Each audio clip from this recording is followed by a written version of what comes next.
I will tell you a story. It won't be a happy family tale. It's a story about human psychology, control, and manipulation. And the worst part of this story is not the events unfolding in it. The worst part of this story is that it's true. The story begins in a fast food restaurant, where Louise, an employee, is about to experience the worst day of her life. However, the day starts like any other. Employees serve customers, do their jobs, when suddenly a phone call interrupts the routine. A police officer informs about a theft that occurred in the restaurant. He claims that Louise stole a wallet from a customer and asks the assistant manager to inspect her personal belongings and confiscate her phone. After the search yields no results, the officer requests the manager to detain the girl until his arrival. And this is just the first of many increasingly questionable requests awaiting her ahead. In April 2004, Louise Ogborn from Mount Washington, Kentucky, celebrated her 18th birthday. As one of the top 10 students, she looked forward to enjoying her last month of school before pursuing a career in medicine. Louise was not only a talented artist and photographer, but also known for her reputation as a responsible and well-mannered young woman. When her mother lost her job due to health issues, Louise decided to temporarily set aside her dream and started contributing financially to her family. In January 2004, she took a part-time job at McDonald's. Earning $6.35 per hour, Louise was considered a reliable employee who never hesitated to take on extra shifts to help her colleagues. On Friday, April 9th at 4:45 p.m., as Louise was preparing to go home after her shift, she was asked to stay a bit longer to cover for a sick colleague. Without hesitation, she agreed, aiming to assist and earn some extra income. At 4:56, the work phone rang, and Donna Summers, a 51-year-old assistant manager for about 8 months, answered the call. The caller identified himself as Officer Scott. Officer Scott claimed that the restaurant's general manager, Lisa Siddons, was also on the line with him. He explained that he was calling because a girl who had recently been in the establishment had her wallet stolen, and they suspected someone on Summers' staff. Scott provided a description of the suspect, a young, slender girl with dark hair wearing the restaurant uniform. Summers immediately thought of Louise. Despite Louise having an excellent work record, she fit the description perfectly. Leaving Officer Scott on the line, Summers asked Louise to accompany her to the manager's office. Donna led Louise into the office and locked the door. Donna informed Louise that a police officer accused her of stealing a wallet.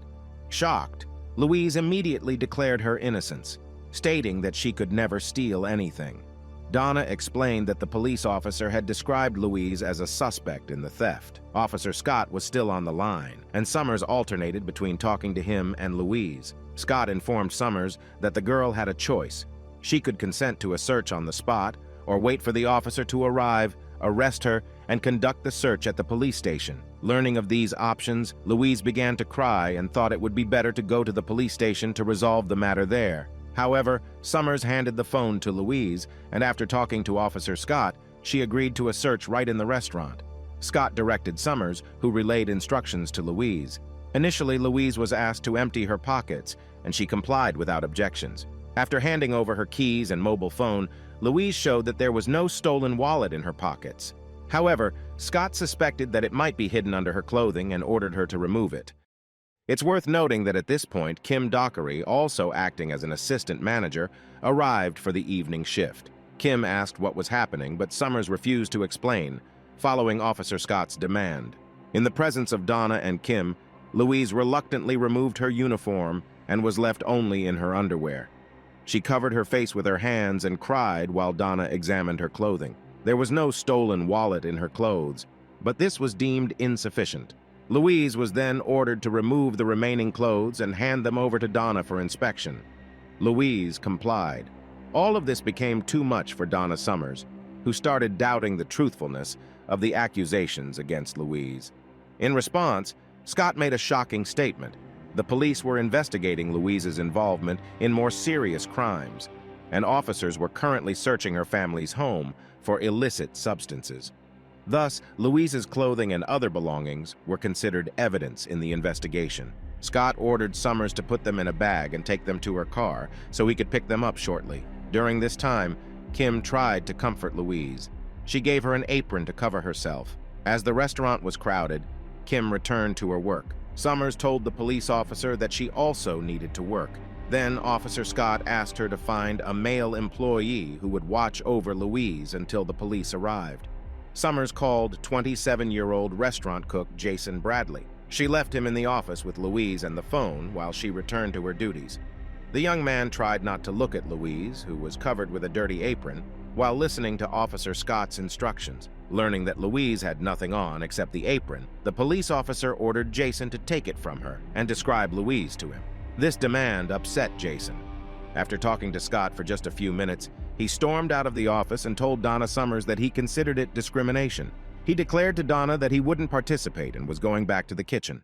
Summers didn't understand what had offended Jason and picked up the phone again. She explained to the police officer that there was no one to watch over Louise. In response, Scott asked if she was married. Summers chuckled and admitted that she was engaged. When asked if she trusted her fiancé, Summers naturally answered yes. Scott then asked if her fiancé could come to the restaurant to keep an eye on the girl. Summers agreed to call him. Walter Nix Jr. was a 42-year-old father of two, working as an exterminator and coaching the local youth baseball team. He was generally considered a respected member of the community. He had recently become engaged to Donna Summers. Shortly before 6 p.m., Summers called her fiancé on her mobile phone. She explained that a restaurant employee was suspected of stealing a wallet, and she asked if he could watch over her until the police arrived. Nix agreed. When he arrived at McDonald's, Summers led him into the office and left him alone with Louise and the office phone. Louise stood against the wall, leaning back, crying.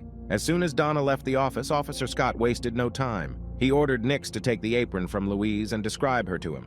Unlike Jason, Nix complied with this demand. He did not refuse subsequent instructions. Nix forced Louise to stand on a chair to inspect her more thoroughly. Then he compelled her to jump to ensure she wasn't hiding anything of interest to Officer Scott. Occasionally, Nix handed Louise the phone to speak with the police officer. Scott quickly convinced the girl that if she wanted to keep her job, she should cooperate. Donna or Kim would periodically enter the office. Each time Nix heard them approaching, following Officer Scott's orders, he threw the apron to Louise and gestured for her to be quiet, placing a finger to his lips. When the clock showed 6:50 p.m., Louise had spent almost an hour with Nix. Officer Scott's demands were becoming increasingly alarming. When Louise failed to address Nix with a distinctly polite "sir" and continued asking questions, Nix was ordered to slap her. Despite Louise insisting that Scott's demands were absurd, Nix listened to the police officer, not her. A few minutes later, Summers returned to the office. As she approached to grab something, Louise put her head on her shoulder and quietly pleaded for her to take her away. "Donna, please take me out of here, Donna, please. Please believe me, I didn't do anything wrong," the girl said. She asked Summers to call the police, but Summers replied that they were already waiting for the police to arrive. Summers left again. Louise also wanted to escape, but couldn't. The only way out would be to run through the entire restaurant, where there were many customers. Additionally, Louise was frightened by Nix's appearance, as he was much taller and weighed 104 kilograms. When Nix and Louise were alone again, Officer Scott resumed his instructions. He made Nix sit the girl on his lap and kiss her to examine her breath. Later, Louise would recount that at this moment, she became paralyzed and felt as if her consciousness had detached from her body. Shortly before 7:30 p.m., Scott demanded something unimaginable: that Louise remove Nix's pants and satisfy him. The girl cried and pleaded, saying, "No, I haven't done anything wrong. This is ridiculous." But Nix threatened her with physical punishment if she did not comply with the police's orders. Finally, Louise gave in. 10 minutes later, at 7:52 p.m., Donna entered the office to retrieve some gift certificates. Louise and Nix, as before, were in different corners of the office. Following Scott's orders, Nix handed the phone to Summers and left the restaurant, getting into his car. When he arrived home, he called a friend, telling him, "I did something incredibly horrible." At the same time, Donna was ordered to find someone to replace Nix in the manager's office. She chose 58-year-old employee Thomas Sims, who wasn't working that day and had just stopped by the restaurant for coffee and dessert. Summers asked the man to accompany her to the office, where Louise was inside. Baffled, Thomas took the phone, and Summers left him alone with the girl.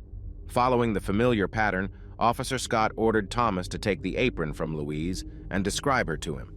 Thomas refused to comply and went out to find Summers. He told her about Scott's outrageous request and stated, "Something is not right here." Thomas demanded to return the girl's clothes and call the police. Summers, shocked, called the restaurant's general manager, Lisa Siddons. who was supposedly on the other line with Officer Scott the entire time. Siddons answered the call with an evidently tired voice, having no idea what Summers was talking about and explaining that she had been sleeping. Once Summers realized she had been deceived, the fake police officer abruptly ended the conversation. By this time, Louise had been in the office for almost 3 hours. Shivering from cold and shock, she asked if she needed to come to work tomorrow. Kim reassured the girl that she could take as much time off as needed. Louise was given back her clothes and allowed to get dressed, while Summers started apologizing. Panicking restaurant employees and managers gathered in the office. After discussing the situation among themselves, around 9 p.m., they decided to call the police. Since the police station was less than a kilometer away, real police officers arrived within just 5 minutes. Buddy Stump, a detective from the city police station, was among the colleagues who arrived at the establishment and couldn't believe his ears when he heard what had happened. The surveillance camera in the office captured everything that occurred with Louise. The video infuriated the detective, and he suspected that someone had made the call using a prepaid phone card from within the McDonald's to observe how the prank unfolded. The next day, the local police chief decided to search for information about similar pranks on the internet. To the surprise of both Chief and Detective Stump, the search yielded hundreds of matches. Similar calls were documented in various states. In each case, the caller pretended to be a police officer or a manager, then asked the store or restaurant manager to assist in an investigation. The requests always involved a thorough search of young women.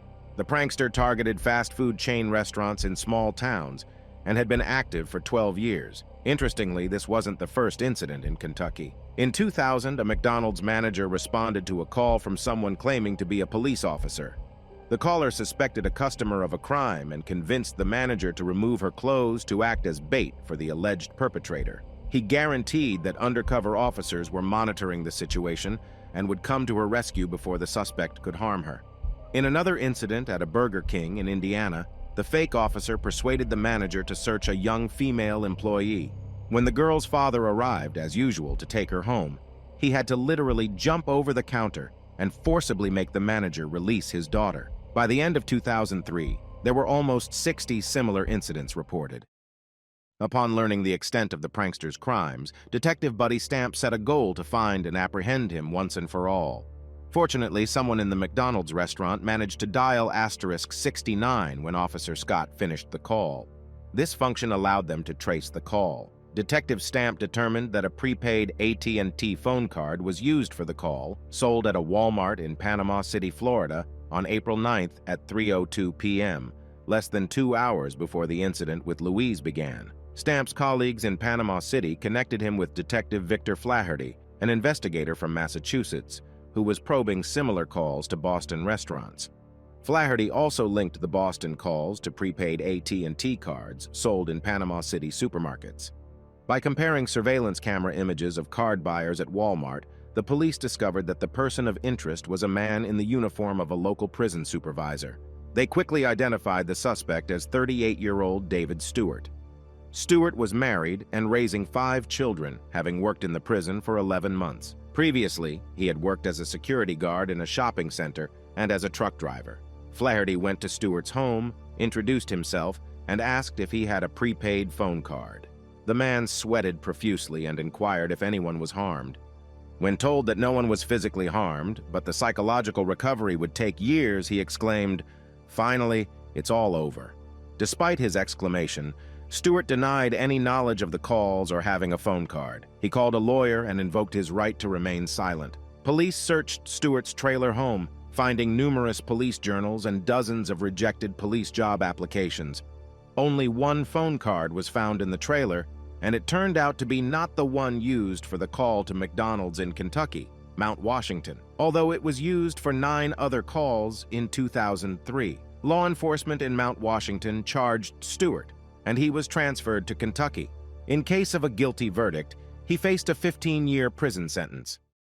Around the same time, Louise agreed to give an interview and share what happened during that incident. She explained how she trusted Donna Sammers, believing that as an assistant manager, she would take care of her employees. Louise confessed that her greatest desire at that moment was to escape from the office, but in her perception, fleeing from the office would be equivalent to fleeing from the police.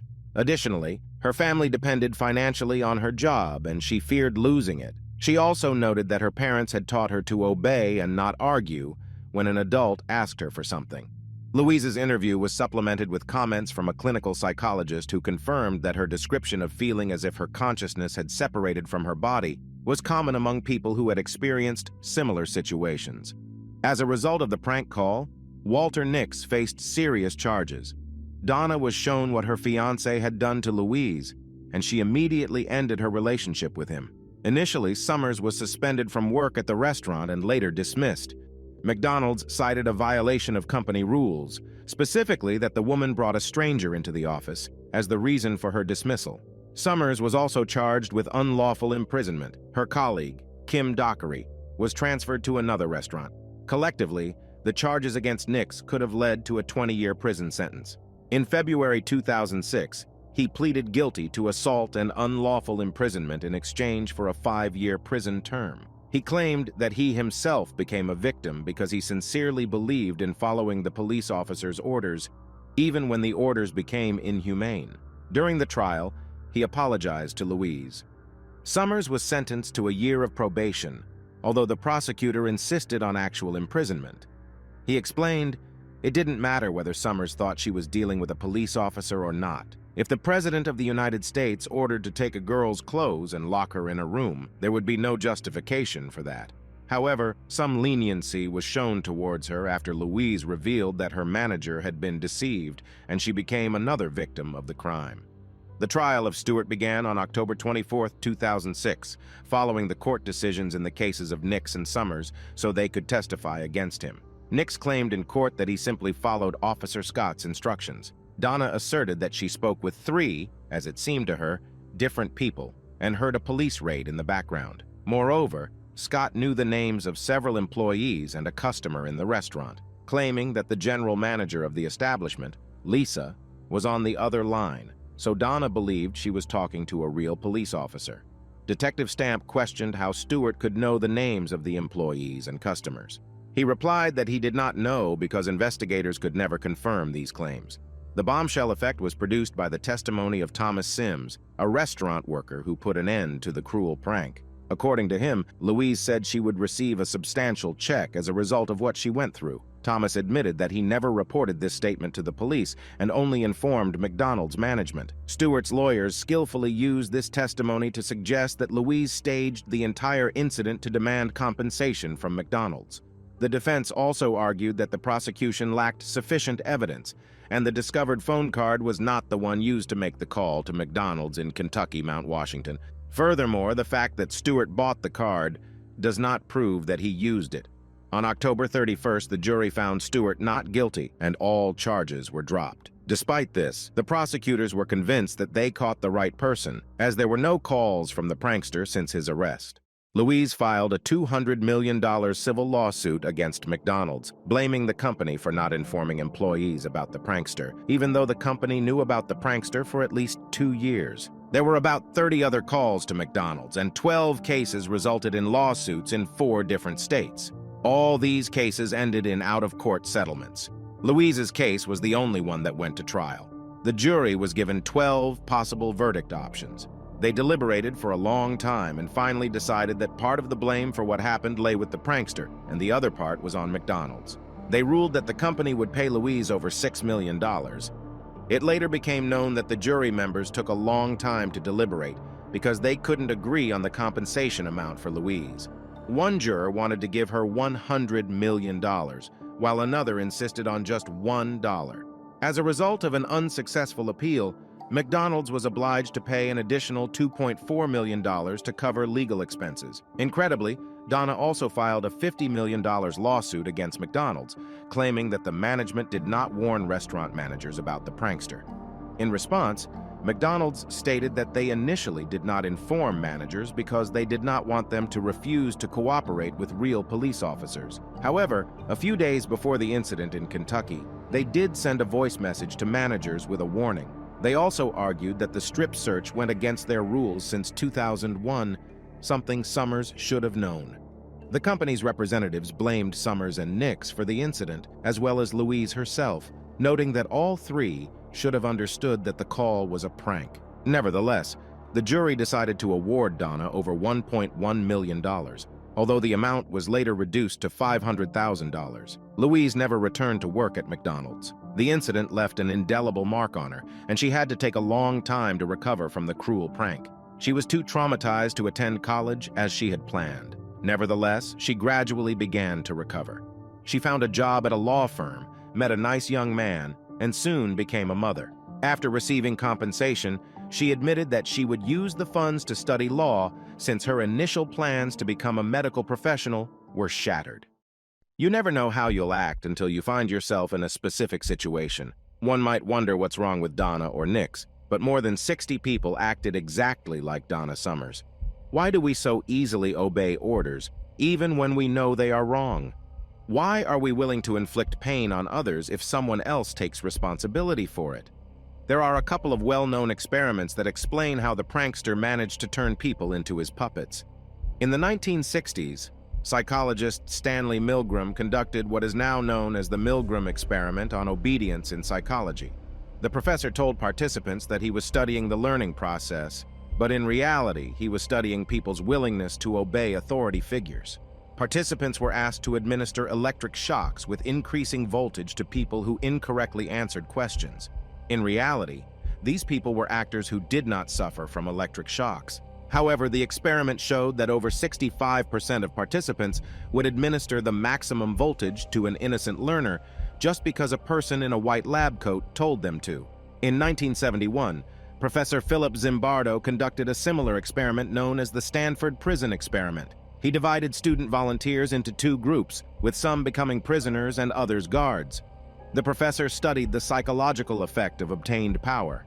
The experiment had to be terminated after just 6 days because the students quickly immersed themselves in their roles, and the guards began to show aggression towards the prisoners. Professor Zimbardo later hired a consultant from one of the fast food restaurant chains who became a victim of the prankster.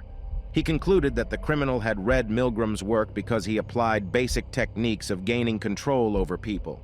The caller presented himself as a person with authority. He insisted on being treated with pronounced respect, using such terms as "sir." The caller told people that he took full responsibility and all consequences of what was happening. In case of resistance, he told people that they had to continue because they had no other choice.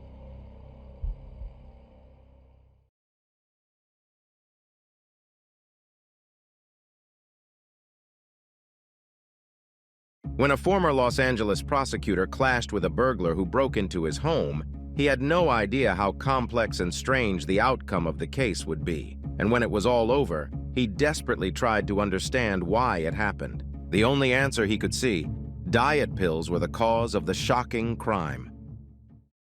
It was a quiet September evening in 1996. Former Los Angeles prosecutor, 50-year-old Jose Garza, was spending time with his beloved wife, Nicole, when she suddenly craved some diet ice cream. She asked her husband to fetch it from the garage, where it was stored in the freezer. Jose readily went to get the ice cream.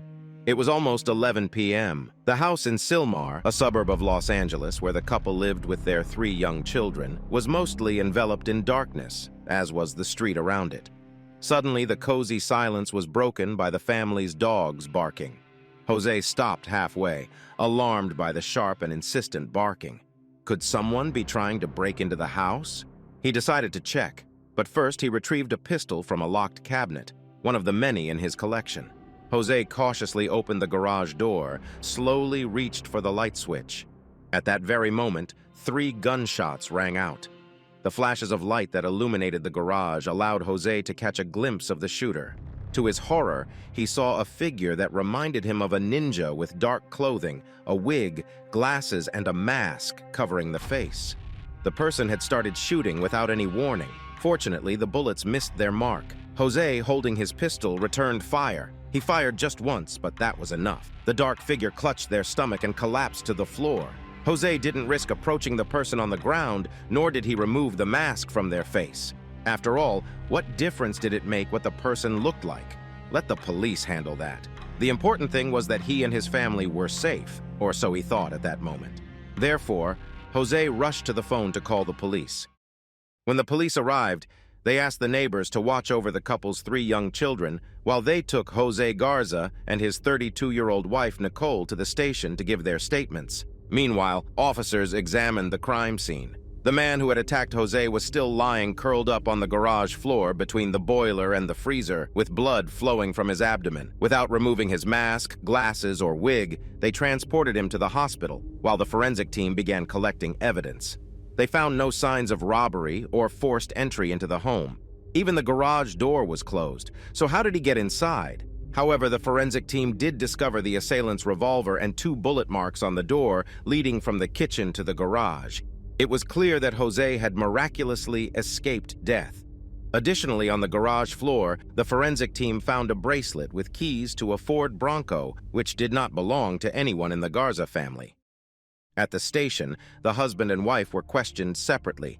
This was done because spouses tend to speak for each other, which can interfere with the interview process. Jose was very active during his questioning. He immediately sought to secure the detectives' agreement that he had not exceeded the acceptable limits of self-defense. As a former prosecutor, although he dealt primarily with minor offenses, he had successfully prosecuted criminals and gang members, potentially making enemies along the way. Aware of this, he was prepared to act accordingly. He collected firearms and knew how to use them. However, he was now anxious about whether the police would agree that he had the right to return fire after the intruder shot at him 3 times. The conversation with Nicole, however, had a completely different tone. Despite what had happened in her home and the fact that she was at the police station, she was completely relaxed. She calmly recounted that before the incident, she and her husband were enjoying each other's company in the bedroom.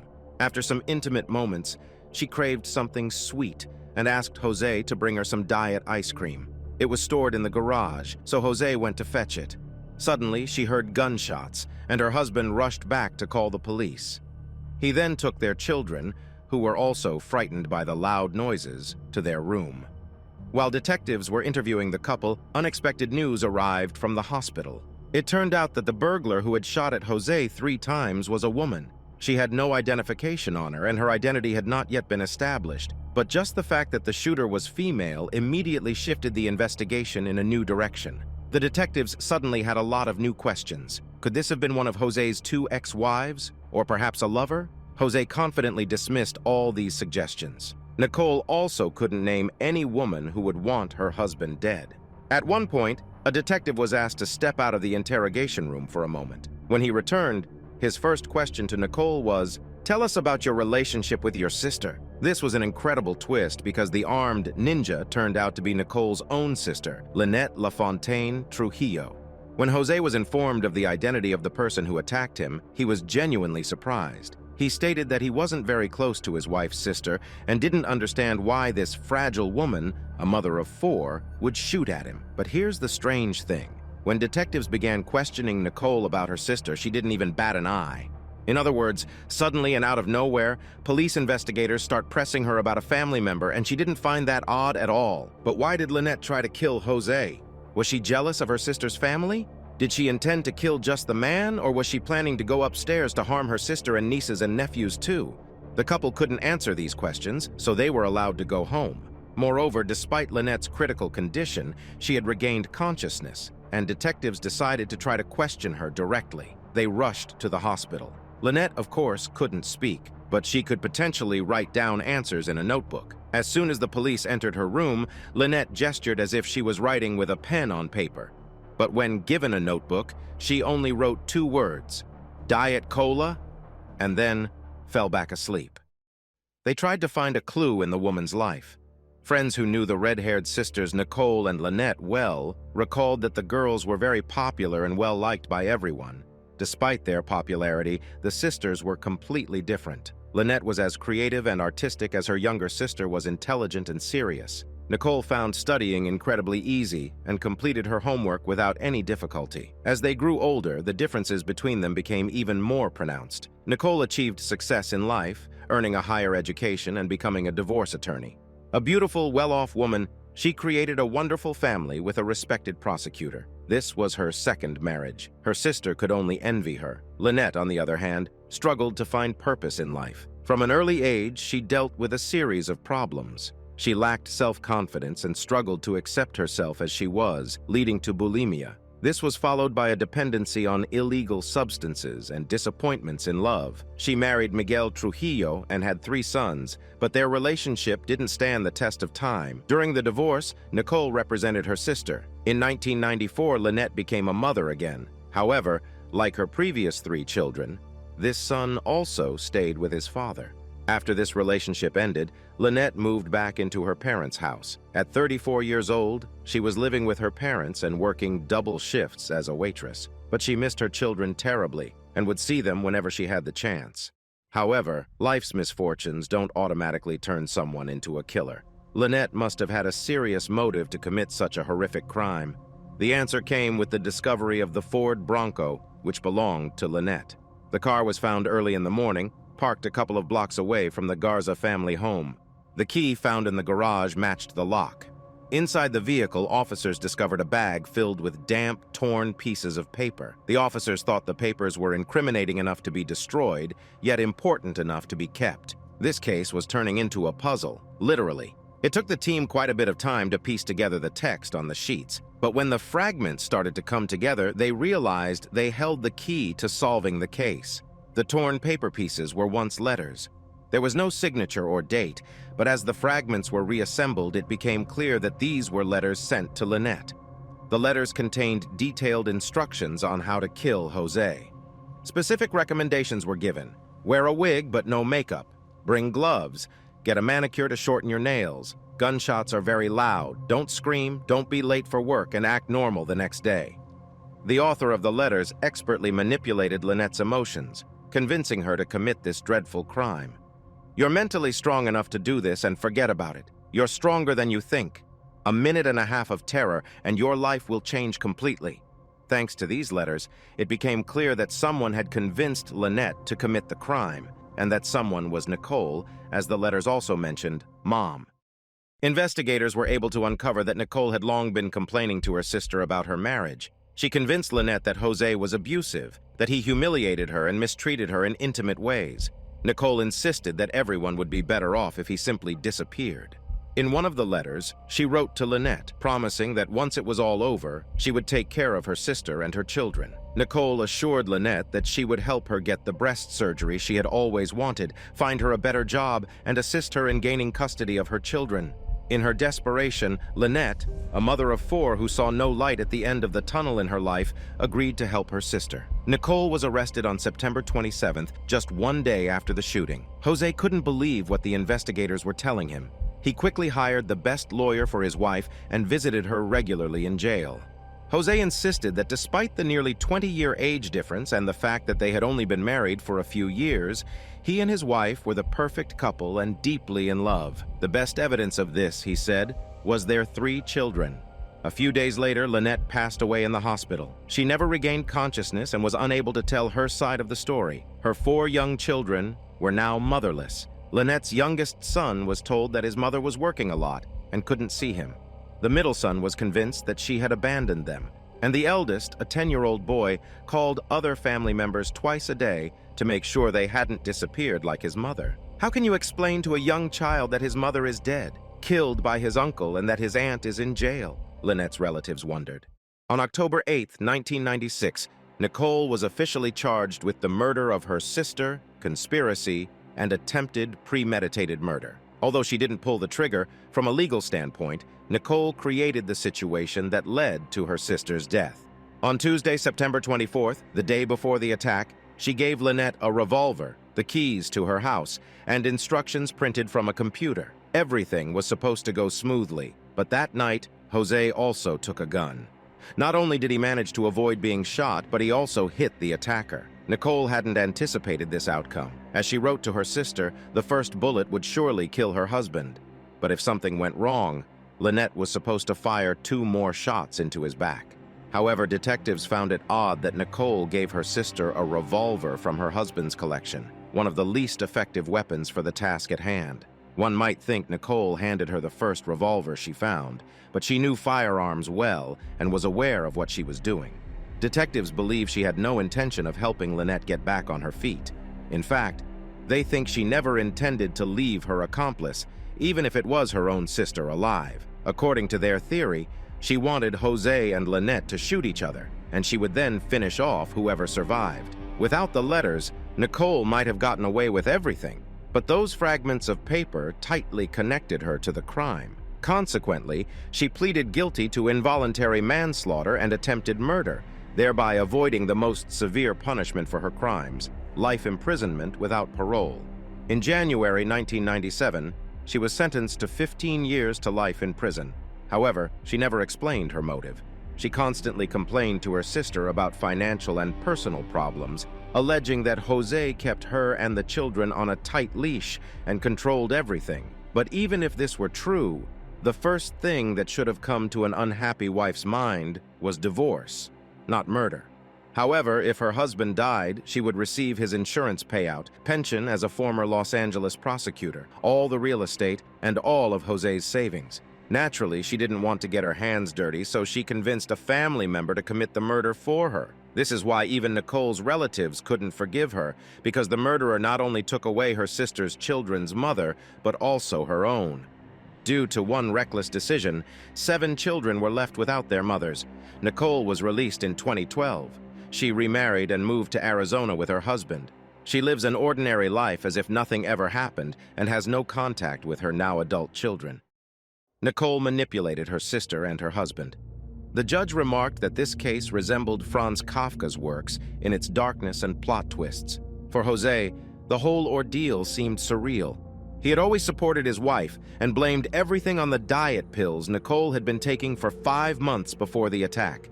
She had lost 60 pounds, but he believed that the pills had changed not only her appearance, but also her behavior. Jose was convinced that, under normal circumstances, she would never have conceived a plan to kill him. After his wife's arrest and charges, Jose went through an extremely difficult time. At first, he couldn't even think about divorce and kept his wedding ring on for a long time. Despite his children being young, they remember him crying in the bedroom or bathroom, trying to stay strong only for their sake. Nicole didn't kill Jose as she intended, but she did kill an important part of him.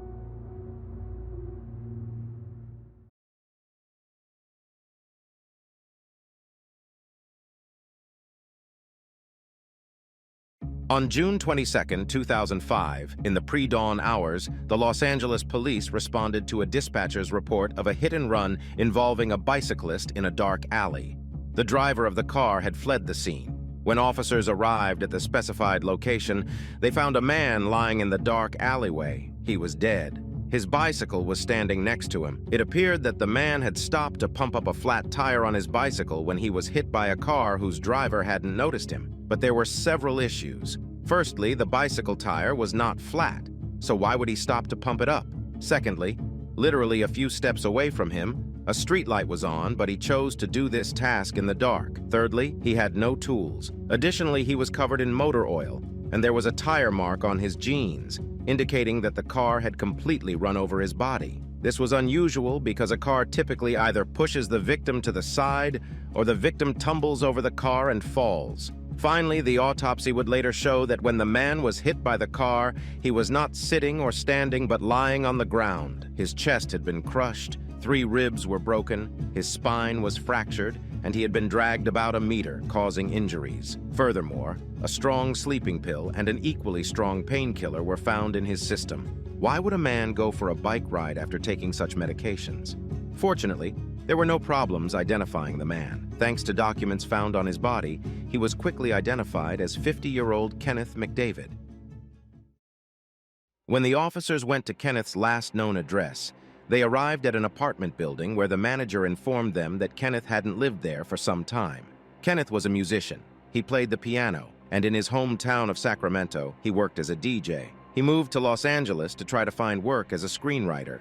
He was unsuccessful, had no job, and couldn't pay the rent, so he left the apartment. However, the manager knew where Kenneth had gone next. He had been visiting a soup kitchen for homeless people at a local Presbyterian church, and a kind, elderly woman, who also attended the church, had taken it upon herself to help him. But before trying to find the woman, the police focused on another important lead. A surveillance camera from a store located near the crime scene captured a car driving down the alley where the man was killed. The car stopped for a few minutes. The driver turned off all the lights, then after a few minutes turned them back on and drove away. The car was either a Ford Taurus or a Mercury Sable station wagon. Around the same time the investigation into Kenneth McDavid's murder began, insurance investigator Ed Webster was examining claims for payouts on two policies that struck him as curious. They were for about $1 million, and both were in Kenneth McDavid's name. Since the policies were less than 2 years old, they triggered an automatic investigation by the company. Ed didn't like the fact that almost all the information provided in the policies was incorrect. The beneficiaries were listed as two women, Kenneth's fiancée and his cousin. However, when Ed reviewed police reports about his death, he learned that these same women had told investigators they were his business partners. The investigator tried to contact the women, but they didn't return his calls, didn't answer the door, and didn't want to communicate. Considering that a simple conversation with him was all that stood between them and $1 million payout, the investigator suspected something was amiss and contacted the police. By an incredible coincidence, Ed's conversation with one of the investigators on the case was overheard by another detective sitting nearby. The facts discussed by the men seemed strikingly familiar to him, down to the smallest detail. After some digging, he found an old file on the unsolved case of Paul Vados, and after rereading the case materials, the detectives realized that this couldn't be just a coincidence. On November 8, 1999, the Los Angeles police responded to a 911 dispatcher's report of a hit and run. The driver had fled the scene. The victim turned out to be an elderly man. His lifeless body was found in an alleyway. When the officers arrived at the scene, they were stunned by what they saw. Judging by the man's injuries, he wasn't standing or walking when he was hit. Instead, it seemed he was lying on the ground and didn't even try to stop the car from running over him. He had no identification on him, and it took some time before he was identified as 73-year-old Hungarian immigrant Paul Vados. The man was a widower suffering from depression, which led him to live on the streets. Despite the strange details surrounding his death, when investigators established Paul's identity and found out he had no fixed address, they concluded that he had passed out in the alley when the car ran over him. They didn't abandon this conclusion even when the autopsy found no alcohol or drugs in his system. The police learned that Paul had been reported missing by his fiancée and cousin. The fiancé claimed his body from the morgue, and the cousin came to the station to request a death certificate. Surprisingly, neither woman seemed overly distressed by the man's sudden death. Usually, when relatives collect a death certificate from the police, they want to know how their loved one died. Typically, this is a difficult and lengthy conversation, but not this time. Despite the strange behavior of Paul's relatives, due to the lack of surveillance cameras or witnesses at the crime scene, investigators had nothing to go on. Unfortunately, the case was quickly forgotten. Only when the investigators compared the materials from both cases, Kenneth McDavid's and Paul Vados's, did the first pieces of the puzzle start to come together. It turned out that the so-called fiancé and cousin who received the insurance payouts after Kenneth's death were the same women who had claimed Paul's body and his death certificate in 1999. Their names were Helen Golay and Olga Rutterschmidt. Both women were over 70. They had taken out around a dozen insurance policies on men and, after their deaths, were set to receive more than $4 million. The insurance companies had only paid out $2.2 million so far. Moreover, detectives could not find any evidence that the women were actually related to the deceased. So where had they crossed paths with them? Possibly in the Hollywood Presbyterian Church, which they had already heard about from Kenneth's apartment manager. The pastor confirmed that Helen and Olga had been attending the church since 1997. He described them as wonderful women. They participated in the church's program that provided food to the homeless and greatly helped those in need. Helen was involved in real estate and used some of the houses she owned to provide shelter to those in need. It was at the church that the women met Paul and Kenneth. The picture was becoming clearer. Detectives were almost certain that Helen and Olga were behind both murders.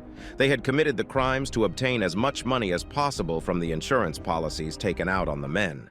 However, while the police were conducting their investigation, they discovered to their horror that the women had already found a new victim. Suspecting Helen and Olga of murder, the police set up surveillance on them. Officers saw Olga stop at the sidewalk and start talking to an elderly man who was out for a walk. The man was a Hungarian immigrant named Joseph Gabor. Olga and Joseph had apparently met before, as the man confidently got into her car and they headed to a bank. Officers watched as the pair entered the bank and approached a teller window. On the way out, Olga threw some papers into the trash and the officers quickly retrieved them. These were envelopes with return addresses from an insurance company and a bank. Detectives concluded that the women planned to kill Joseph just like they had killed Paul and Kenneth. Fearing they didn't have much time before this actually happened, in May 2006, the police arrested Helen and Olga on charges of insurance fraud. Although they had no evidence to charge them with murder yet, they conducted searches of the women's homes. It turned out that Helen, in particular, kept detailed records, and when the police searched her house, they found documents linking her to Paul, Kenneth, and a third man named Fred Downey. Fred was 97 years old when he agreed to move from his home in Massachusetts to Los Angeles, where Helen could take care of him. Helen gained control over his finances and his home. Soon after his bank accounts were emptied, Fred died under the wheels of a car in November 2000 when he wandered out into the street in a semi-conscious state. The case was ruled an accident. In addition to Helen's records, detectives found 8 rubber stamps with facsimile signatures of Kenneth, Paul, and other people. They also found a sedative and analgesic, substances that were also discovered in Kenneth's body at the time of his death. However, the most significant clue was provided by Helen herself. Someone impersonating Helen Goley called a towing company a block away from Kenneth's murder scene. The call was made an hour before the body was discovered. The caller requested to tow a 1999 Mercury Sable station wagon, and the car's number was found in Helen's records. The car was towed to Helen's home and then abandoned nearby. The car was confiscated for numerous parking violations and was resold when no one came for it. At the time of the incident, the car was registered to a woman from Encino, whose name was found on a scrap of paper when the police searched the car. However, it turned out that this woman was a victim of identity theft, and the car never actually belonged to her.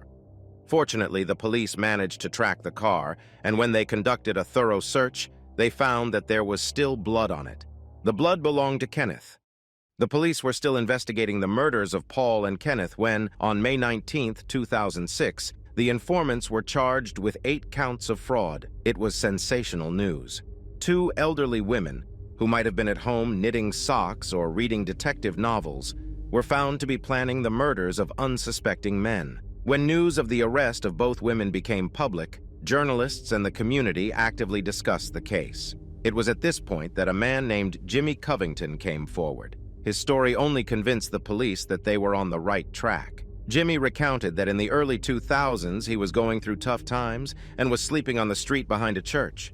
When he was once again chased away by a security guard, Olga noticed him. The woman fed Jimmy and made him an offer that he, a man who wanted to find work and dreamed of a normal life, could not refuse. Olga promised Jimmy a place to live and additional help if he agreed to fill out several forms. She described this as a kind of charitable program to help people who had fallen on hard times get back on their feet.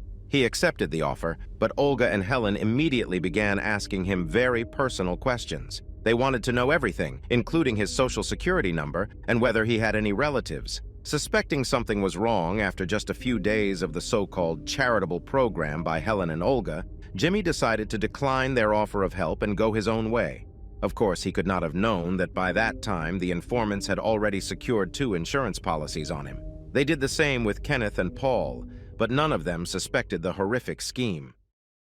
On July 31, 2006, Helen and Olga were charged with the murders.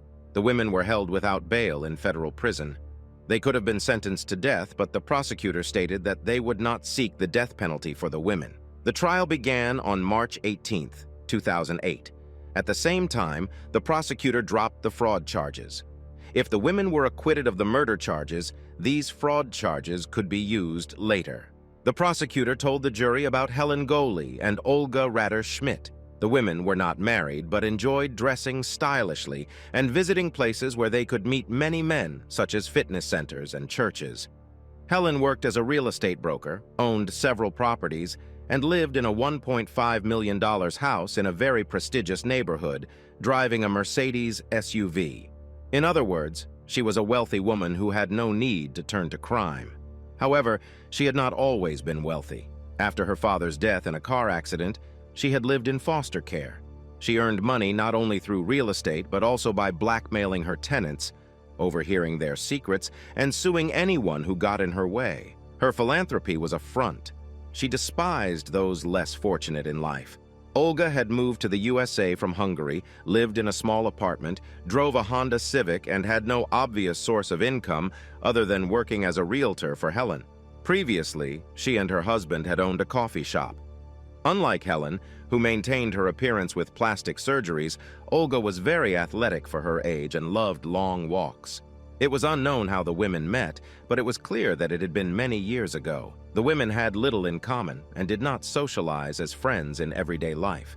But meeting many years ago and understanding what they both wanted out of life, they served as justifications for each other, feeding each other's desire to rob and kill people. They found homeless men whom they offered housing, clothing, and food in exchange for signing just one insurance policy, or possibly another document. This allowed the informants to make facsimile signatures and, without the victim's knowledge, secure as many insurance policies as their consciences would allow. They took out 12 policies on Paul and 23 on Kenneth. After Paul and Kenneth's deaths, they claimed the insurance payouts as their only close relatives. However, Paul Vados had a close relative, a daughter named Stella, who had not been in contact with her father for several years. When she learned of his death, she engaged in a difficult battle to have his body moved to the family burial site and to claim the insurance payout. For 2 years, Helen and Olga provided food, housing, and clothing for the men. During this time, they learned who the men associated with, if they had relatives or friends. It was an investment on their part, and they were too old to wait for the men to die of natural causes. Why did they give themselves exactly 2 years? If a person dies within a 2-year period after an insurance policy is issued, the insurance company automatically initiates an investigation. However, after 2 years, companies rarely do this. It is unclear how the informants miscalculated in Kenneth's case, but Ed took on the investigation. In Kenneth's case, McDavid was drugged with strong analgesics and sleeping pills, combined with alcohol, placed in the car, and driven to a dark alley in a vehicle registered to a fictitious person. In the alley, they turned off the headlights, removed the man from the car, backed up, and slowly ran over David, as if intending to cause severe injuries. In reality, the car moved so slowly that the man's glasses stayed on his head and were covered in oil. Afterwards, the women turned on the headlights and drove away. But during the murder, the car broke down. It traveled another block before it had to be abandoned. Helen then called to have the car towed. The police initially thought they had hired someone to commit the murder because they could not believe that 2 older women of fragile physique could carry out such a scheme. As if the evidence was not enough, Olga and Helen incriminated themselves almost immediately after their arrest. The bombshell effect was caused by a recording of the women's conversation at the station. When they refused to talk to the detectives, they were left in the interrogation room. Unaware that they were being recorded, Olga immediately began scolding Helen for her greed, repeatedly saying that she did not need to take out so many insurance policies. In the spring of 2008, 78-year-old Helen and 75-year-old Olga were found guilty of first-degree murder of Paul Vados and conspiracy to murder both Paul Vados and Kenneth McDavid. Helen was also convicted of first-degree murder of Kenneth. Both were sentenced to life imprisonment without the possibility of parole. They are now in prison, with Helen being 93 years old and Olga 91 years old. Unfortunately, Fred Downey's murder remains unsolved. His case is particularly tragic because it was clear how much he loved and trusted Helen. He even bought a headstone for her and her daughter so that they could be buried beside him after their deaths. Based on Fred's case and the information provided by Jimmy Covington, it is reasonable to assume that the women might have had other victims. It is terrifying to think about, but Olga was right. If the women had not taken out so many insurance policies, no one would have suspected them. That was their fatal mistake. Helen and Olga appeared to be kind women, opening their hearts and wallets to those less fortunate in life. In the City of Angels, the 2 women seemed to be angels sent from heaven, but in reality, they were the offspring of much darker forces. The women's crimes were more than just murders. Over 2 years, they closely interacted with these men, cared for them, and yet showed no sympathy or compassion. They merely waited coldly for the right moment to kill them and collect the money.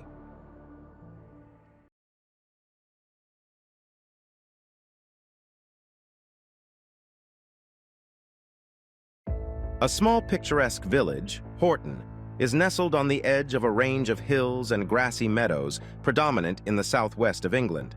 Most Britons wouldn't immediately find it on a map, but this was never a problem. On the contrary, the residents of Horton considered this their main advantage. So much so that any attempt to do something that would draw attention to the village was met with hostility. Therefore, when Horton made the headlines in the spring of 1984, no one was prepared for it. What made it worse was that the threat to their established way of life came not from outside, but from within. When this story took place, farms were the main source of income for the residents and the primary industry of Horton, if one could even say that about a village. In 1984, 250 people lived here, and these were typical farming families like the family of Graham and Margaret Backhouse, owners of a dairy farm. They were raising 2 young children and worked around the clock on 120 hectares of land together with several hired workers. On Tuesday, April 3rd, 1984, one of the farm workers was making his rounds when he came across a sight that shocked him.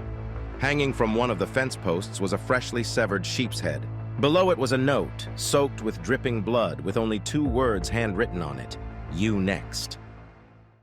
However, when the farm owner, 43-year-old Graham Backhouse, was informed about the gruesome discovery, he wasn't even surprised. Moreover, he knew that the threat was directed at him. In the past few weeks, someone had unmistakably made it clear that they were conducting a personal vendetta against him. It all began in mid-March. The man was going through his mail when his eye caught a handwritten letter. It was addressed specifically to Graham, and it read, "I finally found you. You ruined my sister's life. Now you must pay." The sender didn't sign the letter or provide any additional details. Graham had no idea what it was about and simply threw the message away. But a few days later, the phone rang at his house. Graham answered. It was a man whose voice he didn't recognize. It seemed like the stranger was trying to mimic an Irish or Scottish accent. He threatened Graham with violence and hung up. The following week, he called again. As soon as Graham heard the man's voice, he realized it was the same anonymous person. This time, he threatened the man's family. His wife, 37-year-old Margaret, or Maggie, and their children, 8-year-old Harry and 6-year-old Sophie. Graham had to tell his wife about the letters and the call, but overall, he didn't want to scare her too much. However, when the stalker left the sheep's head and the unequivocal threat, he could no longer ignore the danger. Graham Backhouse contacted the police. Officers hooked up a recording device to the family's phone and interviewed them. But neither spouse knew what the anonymous person wanted or what ruined life of a sister he was referring to. They were ordinary farmers who had inherited the land from Graham's late father. His 70-year-old mother, Rita, lived in a small bungalow on the property nearby. Officially, she owned the farm, but was not of an age to work on it. Before that, Graham and Maggie had worked as a hairdresser and a hotel receptionist, respectively. Now they had to work hard, but village life seemed to suit the couple. They also had great relationships with other Horton residents. Maggie was loved and respected for her charitable work. She raised money for a children's aid fund. Graham also had many friends in the village. At least that was the case until they fell victim to the horrific campaign of letters and threatening calls. The police collected the evidence and looked around, but they couldn't find anything else. Anyone who might have been near the farm at the time was questioned, but no one saw anyone leave the note and the head. The police admitted their inability to do anything further. They promised to keep an eye on the farm, but advised Graham to try to secure his home by any means possible. About another week passed. On April 9th, Maggie needed to go to the veterinarian to pick up medicine for one of the cows. It was supposed to be a very quick trip, but unbeknownst to her, she fell into a cleverly set trap. At 8:20 a.m., Maggie left their 2-story yellow house and entered the barn where their cars were parked. She first headed towards her Fiat, but remembered it had some issues. So she approached the Volvo, which her husband usually drove. Maggie sat in the driver's seat and inserted the key into the ignition. Everything seemed normal, but the moment she turned the key, all hell broke loose. The silence was shattered by a terrible noise. The car windows exploded into tiny shards, and the pain was unbearable. Maggie didn't know it yet, but she had just triggered a bomb placed under the driver's seat. Although the explosion severely injured almost her entire lower body, she managed to crawl out of the car despite the pain. She then crawled along the driveway, calling for help.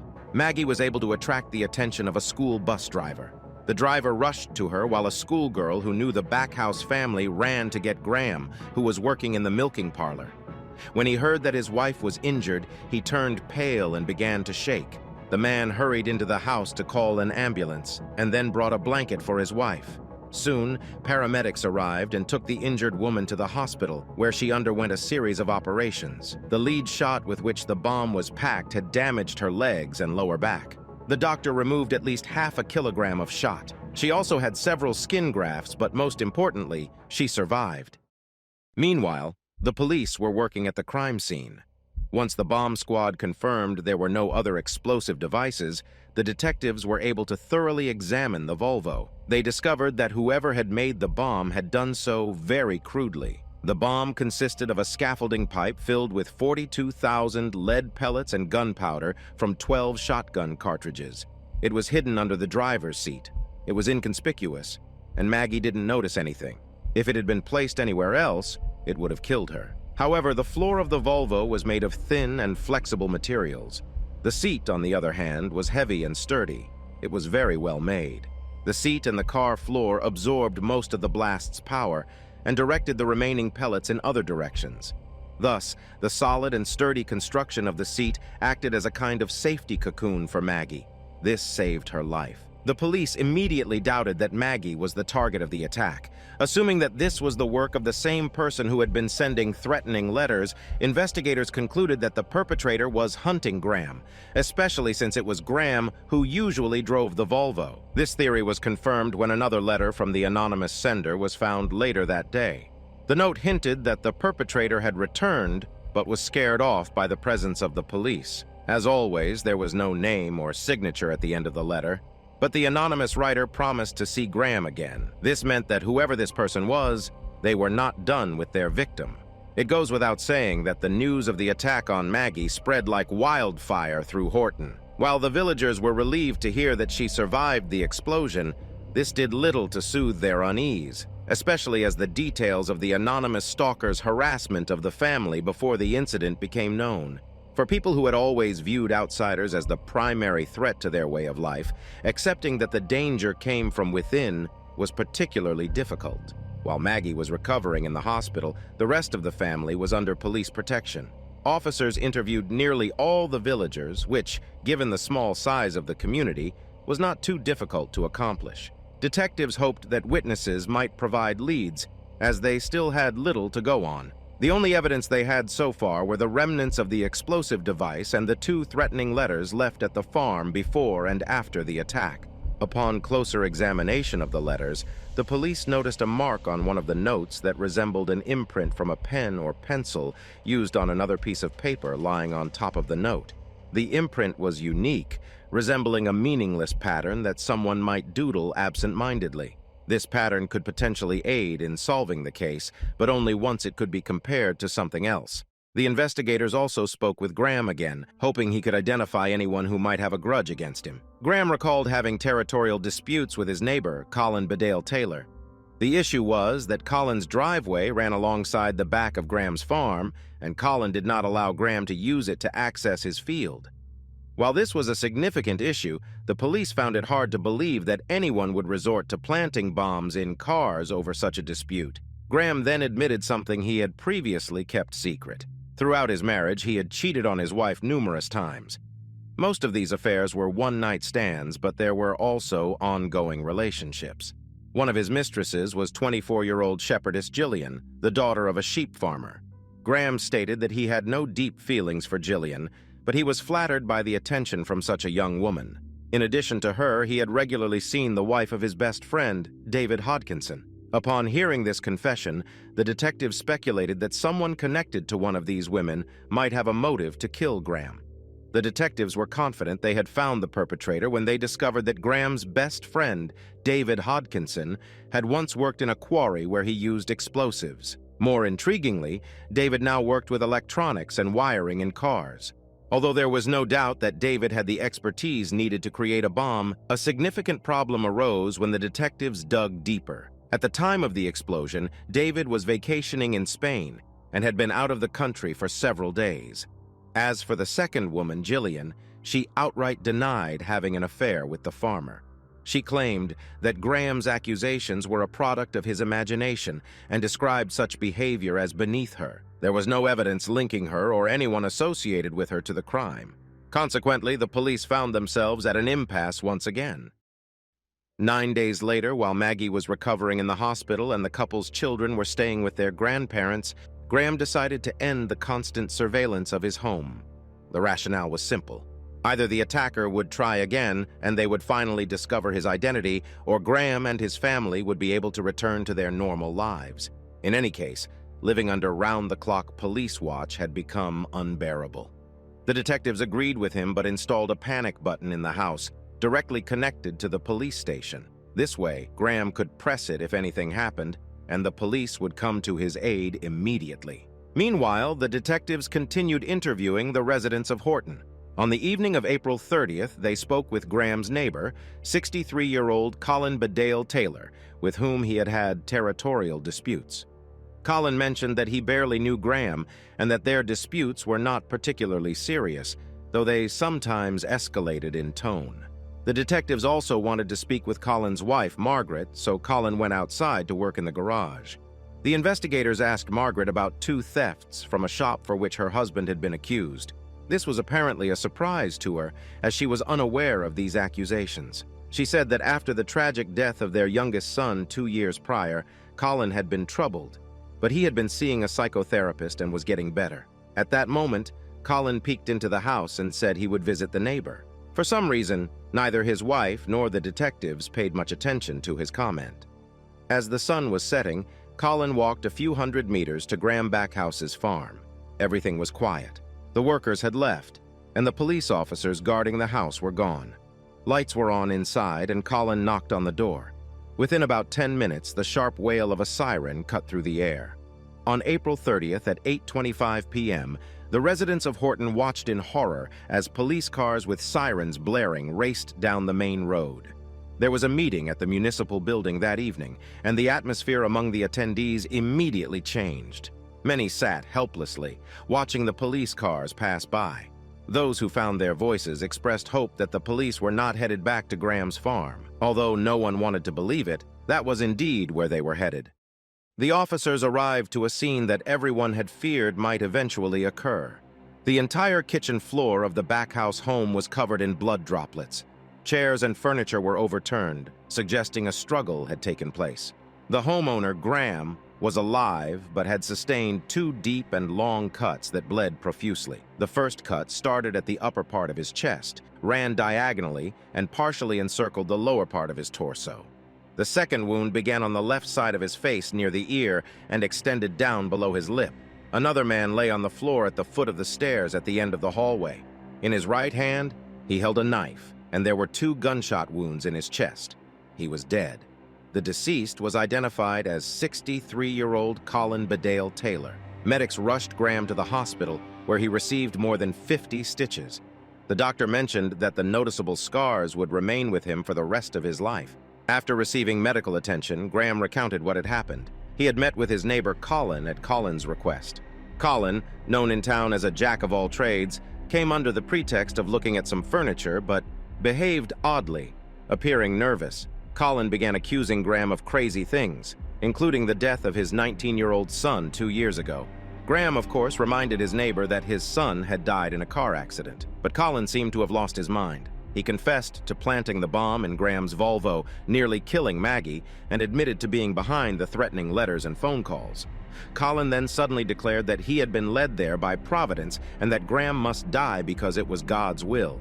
With these words, he pulled out a utility knife. He managed to inflict 2 deep cuts on Graham before Graham reached the place where he kept his gun. Graham fired twice, killing Colin. He then pressed the panic button. For the local residents, the news of the second incident at the farm was simply unbearable, especially after the media began to savor the details of Colin's involvement in both crimes. Although he had a reputation as a somewhat eccentric person, no one could have imagined he was capable of something like this. He and his wife Margaret had lived in Horton for over 20 years, raised 4 children there, and were very sociable. Throughout all that time, their acquaintances had not noticed a single warning sign. Yet, the more details that emerged, the more people began to doubt. It turned out that Colin's initials were scratched on the knife he used during the attack, and when a search was conducted at his house, a piece of pipe was found lying in the yard, similar to the one used to make the bomb. The pipe had been cut at the same angle as the piece of the explosive device found at the crime scene. The death of the couple's youngest son, Digby, 2 years ago had hit Colin hard. Digby had been in the car with his friend Denzel. Denzel was driving. He survived, but Digby did not. Denzel was charged with reckless driving but was acquitted. It was very difficult for Colin to accept this.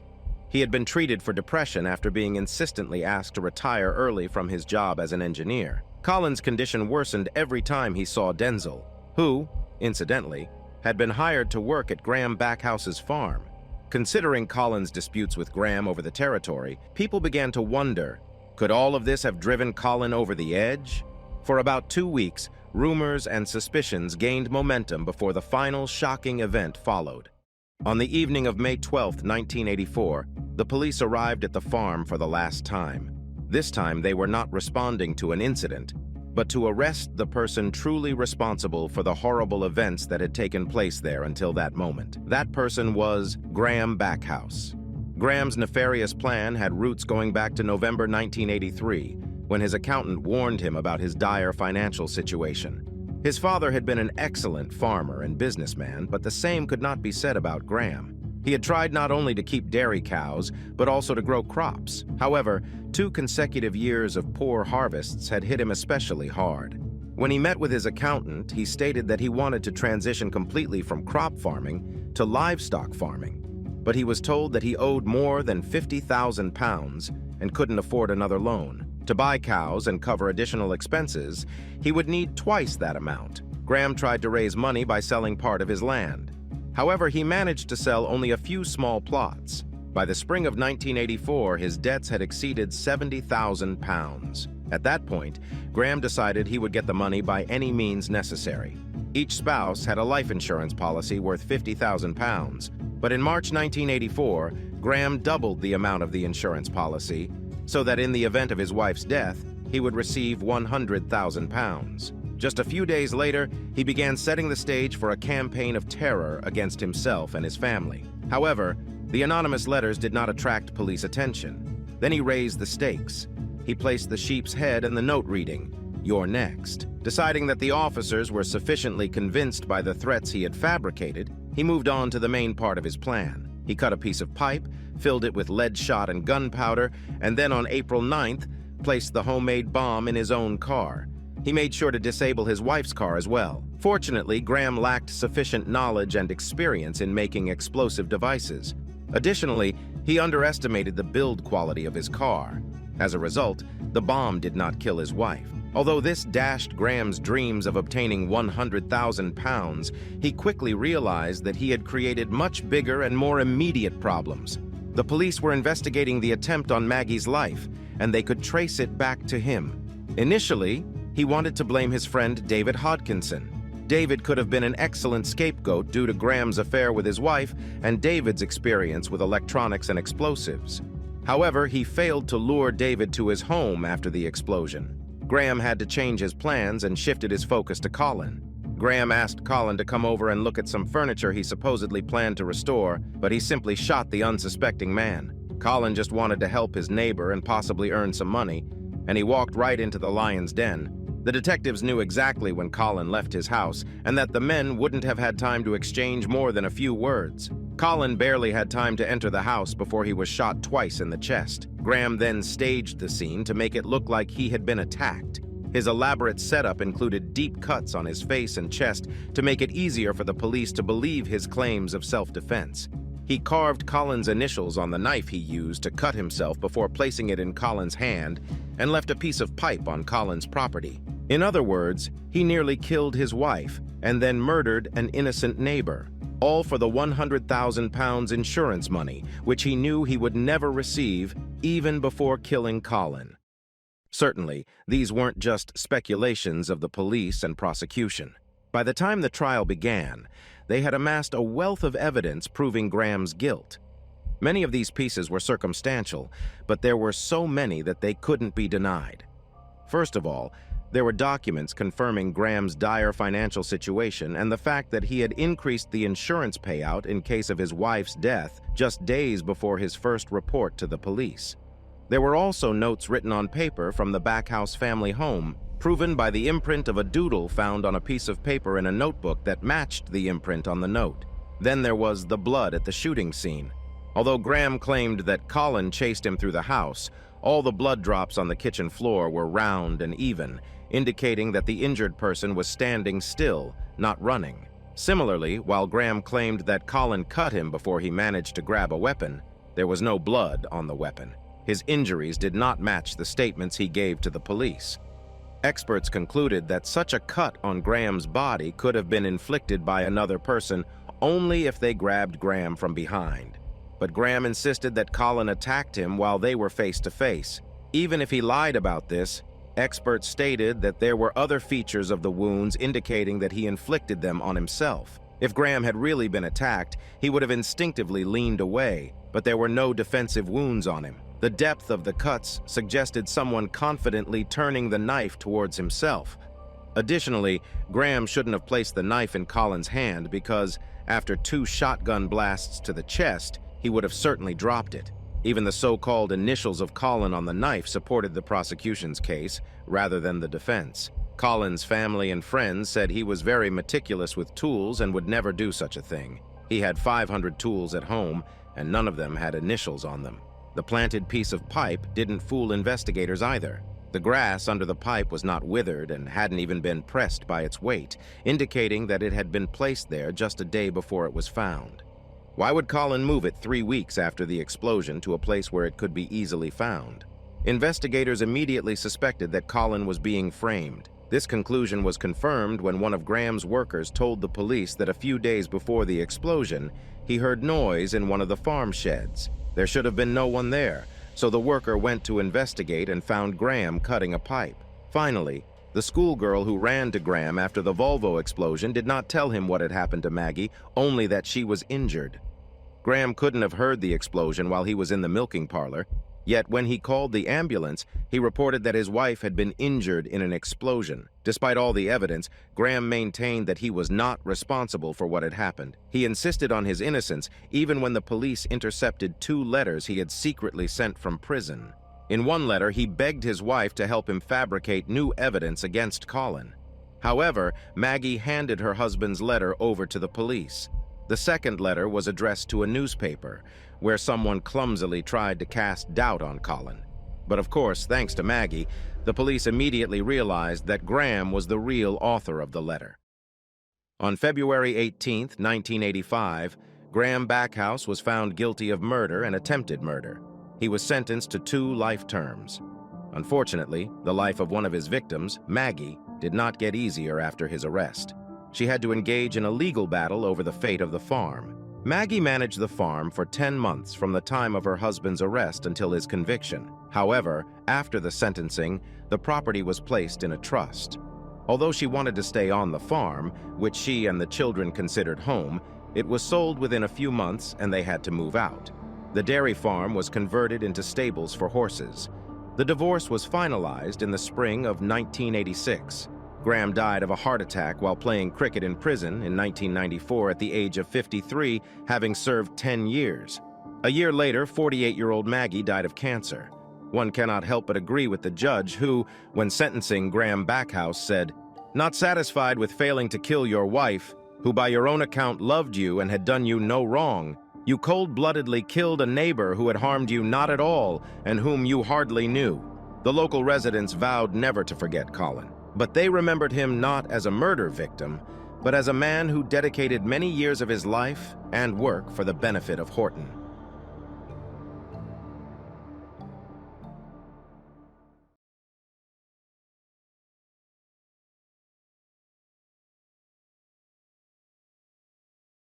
On the afternoon of Wednesday, September 18, 2008, Jonathan Reeves was driving down a quiet street in Santa Ana, California. Lost in his thoughts, he arrived at his mother's house and began unloading the furniture he had brought for her. Jonathan was startled, sensing that something was wrong. His mother, Darlene Sadler, always came outside when she heard him pull up or, at the very least, waved to him from the window. He brushed off the uneasy feeling, assuming she was busy, but as he approached the door, he found it unlocked. His mother never left the door open. Growing more concerned, Jonathan entered the house and walked toward the kitchen. There, he made a horrifying discovery. His mother was lying face down on the floor, motionless. A pool of blood surrounded her, and a knife was protruding from her neck. Jonathan had barely begun to process what had happened when another thought struck him. His mother didn't live alone. She shared the house with Jonathan's two younger sisters. The older girl, April, was at school, but the 5-year-old should have been at home. Panicked, Jonathan ran to find her and discovered the little girl in her room. She was alive, but he had no time to hold on to the relief that she was safe. When he dialed 911, Jonathan told the operator that his sister had been home during the attack on their mother. The operator, not realizing how young the girl was, matter-of-factly asked what his sister had told him. Jonathan handed the phone to his sister, and with a trembling voice, she told the dispatcher that a stranger had killed her mom with her own kitchen knife. The dispatcher sighed heavily, realizing she was speaking to a very young child who had witnessed her mother's murder. The woman tried to gently ask the girl what other details she remembered about the attacker. Jonathan listened in horror as his sister described a thin man dressed all in black, with a black mask on his face and, strangely, blue hair. Though the 5-year-old understood something terrible had happened to her mom, she couldn't fully grasp the situation. She tearfully explained that she had cried but had thought to put a Band-Aid on the wounds, sincerely believing that it would help her mom. When the paramedics arrived, they had no choice but to confirm that 49-year-old Darlene Sadler was beyond help. She had been dead for several hours. However, they noticed something unusual. Despite the knife lodged in her neck, Darlene had also sustained gunshot wounds. An autopsy would soon reveal that she had been shot 3 times in the head before being stabbed. Both the gunshots and the knife wound were fatal on their own, meaning someone had gone to great lengths to ensure Darlene would not survive. The knife used belonged to Darlene, as one from her kitchen knife set was missing. The autopsy also established an estimated time of death, around 9:30 a.m. This meant Jonathan's younger sister had spent approximately 5 hours near her mother's body before her brother found her. Given the blood splatters on the kitchen cabinets, walls, and even the ceiling, detectives concluded that the murder had taken place in the kitchen. However, that wasn't the only area where blood was found. There was some smudged blood on the front door and tiny droplets on the hallway floor. These droplets appeared to have been left slightly earlier than the ones at the crime scene. All samples were sent to the lab for analysis. The last piece of evidence at the crime scene was just as promising: a shell casing from a .22 caliber weapon. Since Darlene had been shot 3 times, detectives theorized that the killer had taken the other 2 casings with them, but had somehow missed this one, which was left on the kitchen table. It was crucial for the investigation to find out what Darlene's 5-year-old daughter had witnessed. However, given the child's age and the traumatic experience she had just endured, this had to be handled with the utmost sensitivity. A professional who specializes in working with children who have experienced traumatic events was brought in to speak with the girl. For the most part, she repeated the details she had already shared with the 911 dispatcher. She reiterated that the killer was dressed all in black and reminded her of a ninja. The detail about the blue hair was unclear. It was possible that the girl mentioned it simply because she was eager to answer all of the dispatcher's questions. Detectives dismissed this detail as a product of the child's imagination. Before the conversation ended, the girl agreed to draw 2 pictures of what she had seen.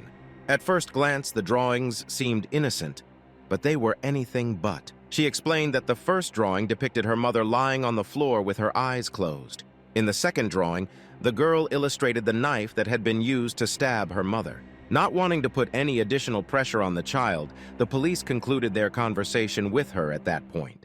Detectives also spoke with Darlene's older children. Initially, they were considered potential suspects, but they could also provide valuable information about their mother's life. First, they spoke with Jonathan. After his employer confirmed that he was at work during the time of the murder, Jonathan was cleared as a suspect. He then shared a lot of interesting information about his mother's life. Darlene was the mother of 4 children. She worked hard and did everything she could to provide a better life for Jonathan and his sisters, often doing it on her own. In her early 20s, she gave birth to Jonathan and his sister Jessica. However, when Jonathan was just 2 years old, their father passed away. Darlene remarried, and in 1992, she gave birth to his middle sister, April. But her second husband abandoned the family and eventually left the country altogether. A few years later, Darlene tried to rebuild her personal life again when she fell in love with a man named Dexter. They married in 2003, and Darlene gave birth to her youngest daughter. Unfortunately, the relationship between the spouses soon deteriorated, and Dexter moved out. So on the day of the attack on Darlene, the situation was as follows. Jonathan and Jessica had grown up and were living separately. Jessica's alibi was confirmed, and she was never suspected of her mother's murder. Darlene lived with her two younger daughters, who were 15 and 5 years old. Dexter had moved to Bakersfield, more than 200 kilometers away from Santa Ana. The couple had not yet officially divorced. From the conversation with Jonathan, it became clear that he loved his mother deeply and understood how difficult it had been for her to raise the children alone. Jonathan considered Darlene to be a wonderful mother who worked tirelessly to provide for her children, despite the challenges. She also made sure to spend as much time as possible with them. Overall, she was a kind and pleasant person. Like Jonathan and Jessica, 15-year-old April was initially considered a suspect, but her alibi was confirmed. Her mother had dropped her off at school, where she spent the entire day without missing a single class. April admitted that she and her mother often argued, but she pointed out that this happens in all families with teenage children. It was clear, however, that she was very upset by what had happened and was grieving for her mother. When asked if she could think of anyone who might have wanted to harm her mother, April immediately mentioned her stepfather, Dexter.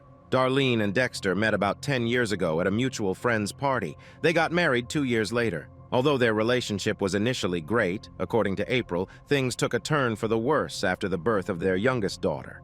Around that time, Dexter lost his job as a musician and turned to substances and alcohol, issues he had struggled with in the past. April explained that his addiction created tension in the relationship. Dexter became aggressive, sometimes even raising his hand against Darlene or insulting her. Darlene was not the kind of person who would tolerate such behavior, especially in front of her children. As a result, the couple separated, and Dexter moved to Bakersfield. However, the separation didn't last long. A few months before the murder, Dexter suddenly reappeared in the family's life, claiming he wanted to reconcile with his wife. He was very convincing, assuring Darlene that he had changed. Since Darlene didn't want her youngest daughter to grow up without a father, she decided to take him back. They even started planning a move to the nearby city of Santa Clarita. But as the moving day approached, it became clear that Dexter had deceived her. He hadn't overcome his addictions and was far from being a responsible parent. When Darlene confronted him about this, April said he became furious. The couple had a heated argument, and Dexter threatened her, saying that if she didn't make the right choice, she would disappear from this world.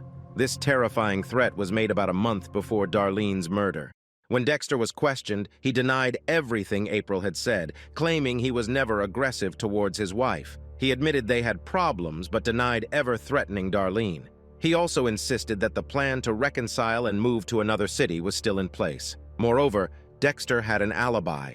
He spent September 18th at work in Bakersfield, and several people were willing to confirm this. While some detectives were verifying Dexter's alibi, others were following additional leads. It quickly became apparent that there was no shortage of people who might have had a motive to kill Darlene.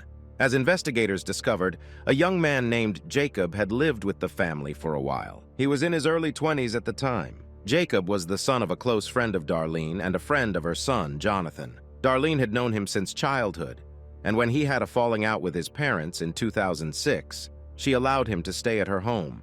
At first, everything seemed fine, but at some point, something happened between him and April. Jacob claimed that they had a genuine romantic relationship, but Darlene was not convinced. The word abuse was even mentioned concerning April. It's unclear what exactly transpired between the two, but Darlene believed that her daughter was at the very least too young for a relationship. She ended up kicking Jacob out of the house, which infuriated him. He even threatened her. Although more than a year had passed since then, it was possible that Jacob harbored a grudge against Darlene. The police certainly thought it was worth investigating further. Meanwhile, the police officer spoke again with Darlene's younger 5-year-old daughter. They hadn't pressured her during the first conversation when she repeated what she had told the emergency dispatcher. But now, she might have something important to share about her mother's last days. This is what the little girl remembered. A couple of weeks ago, she and her mother were grocery shopping when a man approached them in the parking lot. The girl recognized him. His name was Finn. 56-year-old Finn and Darlene had an argument, and the man threatened to stab Darlene in the neck. Now she was dead, and someone had stabbed her exactly as the man had threatened. The investigators discovered that Darlene and Finn had met 20 years ago. They had dated briefly but decided to remain friends. However, a few months ago, Finn lost his rental home and had nowhere to stay. Since Darlene had a spare bedroom, she agreed to rent it to him for a small amount of money. Initially, everything went well, although Darlene's daughters, especially April, were not thrilled about the new tenant. Soon, Finn stopped paying for the room. When Darlene asked him to move out, he agreed but made no secret of his anger towards her. As the investigators looked into Finn's background, they were in for another surprise. The man had a history of domestic violence and aggravated assault. He needed to be questioned immediately. The way Jacob and Finn, former housemates of Darlene, described the situation from their perspective was far less alarming than what the investigators had initially heard. Jacob insisted that he and April genuinely liked each other. He admitted that he was upset when Darlene kicked him out, but he quickly moved on and certainly did not threaten her. Finn, on the other hand, openly admitted that he had threatened Darlene outside a store, but claimed it was a joke. Despite the fact that a threat to stab someone in the neck is hard to interpret as a joke, he maintained that he wasn't the killer. Finn also had an alibi. He had visited a doctor that day, a fact corroborated by his girlfriend and other witnesses. But there was one more very interesting lead. When the police interviewed the woman's neighbors, someone mentioned a house where people who were finishing a rehabilitation program for addiction lived. The house was located about 1.5 kilometers from Darlene's home, and the locals were not thrilled about the dubious characters who frequented it. The detectives went there, and the facility's administrator expressed concerns about a man named Chad. Recently, Chad had been acting strangely and suddenly left town a few hours after Darlene's murder. Later, Chad called the administrator and confirmed only that he had left town, but did not explain why. However, he did mention that he was in Bakersfield, which was the same city where Darlene's third husband, Dexter, lived. Investigators wondered if these events might be connected. Now, the police had a list of suspects, and the detectives were certain that one of them was definitely the killer. It remained to figure out who. Fortunately, doing that was simple. A few days into the investigation, the detectives received news from the forensic lab. The blood analysis from the crime scene had arrived. The results were promising, but somewhat confusing. Naturally, most of the blood in the house belonged to Darlene. However, the blood on the door did not. It belonged to a man. There was also blood from a third person. Female DNA was found in some long-dried droplets in the hallway. It turned out unexpectedly that the blood in the hallway belonged to April. Naturally, the detectives were intrigued and spoke with the girl again, who had been living with a foster family temporarily after Darlene's murder. However, the girl was able to explain everything. She had occasionally self-harmed by cutting her skin. She showed the scars on her wrists that confirmed her story. She hadn't mentioned this earlier because she had stopped self-harming and was afraid that if she told the police, they would force her to see a therapist or enter a specialized facility. Adolescents sometimes self-harm as a reaction to difficult situations at school or at home. Since April claimed she no longer engaged in self-harm and the blood in the hallway had been there long before the murder, she was allowed to return home. The detectives then turned their attention to more promising evidence: the smudged bloodstains on the door.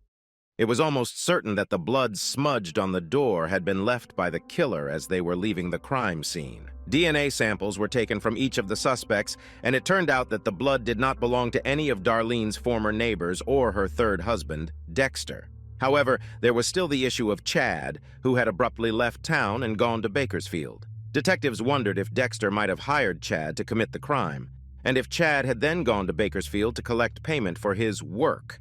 This theory seemed plausible when Chad's facility administrator showed the detectives items Chad had left behind. There were stains on his shoes that resembled blood. However, the analysis revealed that these stains were actually oil. Additionally, investigators were unable to find any connection between Chad and Dexter. With little hope for success, Chad's DNA was also tested. The blood on Darlene's door did not match Chad's. It appeared that Chad had no involvement in the case at all. As a last resort, detectives compared the DNA sample against the CODIS database of known criminals, but this too brought disappointment. At this point, the investigation hit a dead end. There were no new leads, and the existing ones had been exhausted. Weeks went by, and although the police were reluctant to admit it, the case was slipping into the background. Fortunately, they were soon to receive one final lead that would not only reveal who killed Darlene, but also helped the police understand why they had been headed in the wrong direction from the start.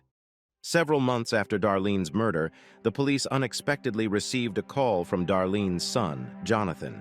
He revealed that his sister, April, might have crucial information for the investigation. She had told him about her former boyfriend, 18-year-old Brian Paul Landry.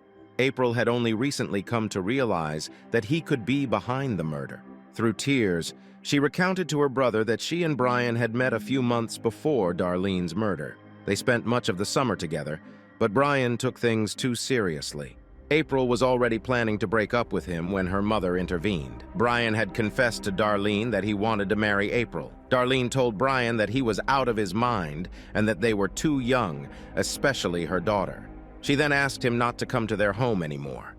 April said that right after Darlene's murder, she didn't think of Brian because they had been out of touch for some time. But the more she thought about it, the more she suspected him, especially considering Brian's interest in firearms. He had several at his home. Detectives followed up on this lead by gathering information about Brian. He seemed an unlikely candidate for a violent murderer. He was studying religion and languages in college and appeared to be an ordinary guy. He had no prior arrests or any legal troubles. However, his social media revealed an unhealthy obsession with firearms. Some videos showed Brian handling various guns with evident admiration. His family knew about his fascination, and even his grandmother had gifted him a pistol. Brian had planned to channel his interest into a military career, but one photo was more unsettling. On social media, detectives found a blurry image of Brian dressed in all black, with a ski mask covering his face. This resembled the description of the killer given by Darlene's younger daughter. The detectives decided they needed to obtain Brian's DNA. To avoid arousing his suspicion, they invited him to the station under the pretense of identifying a bicycle reported stolen by Brian. Of course, they hadn't found his bicycle. They just needed him to drink from a bottle of water they provided. This allowed them to obtain his DNA, which matched the DNA left by the killer on the door of Darlene's house. On April 16, 2009, Brian was brought in for questioning. The detectives were polite and delicate with him, allowing him to feel comfortable and answer questions in his own way. They let him lie, digging himself deeper and deeper. Brian claimed that he and Darlene had a good relationship, and that on the day of her murder, he had been attending a campus event at his college. Eventually, they informed him that they had his DNA, which was found on the door at the crime scene, and asked him to explain. In response, Brian inquired about his rights, such as having a lawyer or remaining silent. The detectives confirmed that he indeed had those rights. However, unexpectedly, he waived them and told the detectives everything. Brian's account was chilling. He admitted to killing Darlene, but he claimed it wasn't his idea. The plan to kill Darlene had been entirely devised by her daughter, April. However, this was not a shock to the police, as by the time they questioned Brian, April was already under suspicion. When they began investigating Brian's connection to the case, they unexpectedly discovered that April had continued to communicate with Brian during Darlene's murder. In other words, she hadn't cut off contact with him as she had claimed. She had sent him messages before, during, and after the murder of her mother. Despite their suspicions, the detectives did not anticipate Brian revealing all the details of the conspiracy. He explained that after their breakup, April blamed her mother for everything and was furious at the thought of Darlene rekindling her relationship with Dexter. The couple was planning to move to another city, which would force April to switch schools and leave all her friends behind. Therefore, she devised a way to solve all her problems. She needed to get rid of her mother. For the role of the killer, she chose Brian, who had a convenient obsession with firearms. April had been plotting this for a long time. As later recounted by her former boyfriend Jacob, who had lived in her house for a while, April had expressed her desire to kill her mother and mentioned that Brian would help her. Jacob suspected that April might have been cheating on him with Brian, trying to persuade him to do as she wished. But at that time, it seemed to be just talk, and Jacob was not involved in the final stages of the conspiracy. Brian told the police that he initially refused to commit the crime outright and didn't even want to hear about it. However, April didn't back down and used various forms of pressure until she found one that worked. She threatened Brian, saying that if he didn't help her, she would do it herself when she turned 18 but would kill both her mother and herself. When Brian finally agreed, they chose a date and time to ensure that no suspicion would fall on April. They selected September 18th because April would be at school, and Brian would have no classes at college. On the morning of September 18th, Brian packed a backpack with the items needed for the crime: a weapon, dark clothing, a pair of gloves, and the mask that the young girl had seen. He then hopped on his bike and headed to Darlene's house, arriving at 9 a.m. The house was empty because Darlene and her younger daughter had taken April to school. Brian changed clothes around the corner from the house and then opened the door from the inside by reaching through the mail slot. He entered the house and waited for the victim to return. When Darlene and her daughter came back home, Brian waited a few minutes and then approached Darlene in the kitchen. The girl was in her room, and Darlene had started preparing something, facing the sink. Brian shot Darlene in the head, and she fell to the floor. The loud noise attracted the younger daughter, who ran to see what was happening. To prevent her from seeing more, Brian took the girl to her bedroom and then returned to the kitchen. He shot Darlene twice more and then stabbed her with a kitchen knife, making sure she was dead. Brian collected the shell casings, but decided that one had fallen into the sink and didn't search for it. Despite wearing gloves, he accidentally cut himself and left his blood on the door. The killer fled, pausing only to text April that the deed was done. Ballistic tests confirmed that the fatal bullets came from Brian's weapon, which had been gifted to him by his grandmother. However, investigators were convinced that Brian was telling the truth and that April was the mastermind behind the crime. She had been pulling the strings of the investigation from the start. April had cleverly provided herself with an alibi and initially directed suspicion towards her stepfather. When that failed, she tried to pin the blame entirely on Brian. Brian proved to be an easy target for manipulation. As one investigator recalled, there were moments during their interactions when he realized she was interrogating him rather than the other way around. If she could pull such a trick with an experienced homicide detective, it was hardly surprising that she could manipulate an 18-year-old infatuated with her. April and Brian were arrested and charged with murder and conspiracy to commit murder. Brian was found guilty and sentenced to prison from 25 years to life in 2012. He will be eligible for parole in November 2025. April was also found guilty, but given her age, her sentence was much lighter. She could be held in a juvenile detention facility only until the age of 25 and was released in 2017. For this reason, as well as to protect the identity of Darlene's younger daughter, April's name, like those of many other witnesses and suspects in the case, was changed. Although court documents mentioning the real names, including April's, can be found online, most sources prefer to use the altered names. After her release, April made numerous attempts to contact Jonathan, but he has no desire to communicate with the sister he blames much more for their mother's death than Brian. After Darlene's murder, her 5-year-old daughter went to live with her father's family. Jonathan now runs a successful business and has a wonderful family, including a son, but he admits that the more beautiful moments occur in his life, the more they remind him that his mother will never see any of them. Her life was taken not by an accident or illness, but by her own daughter, for whom she had strived to be the best mother possible, and that cannot be changed.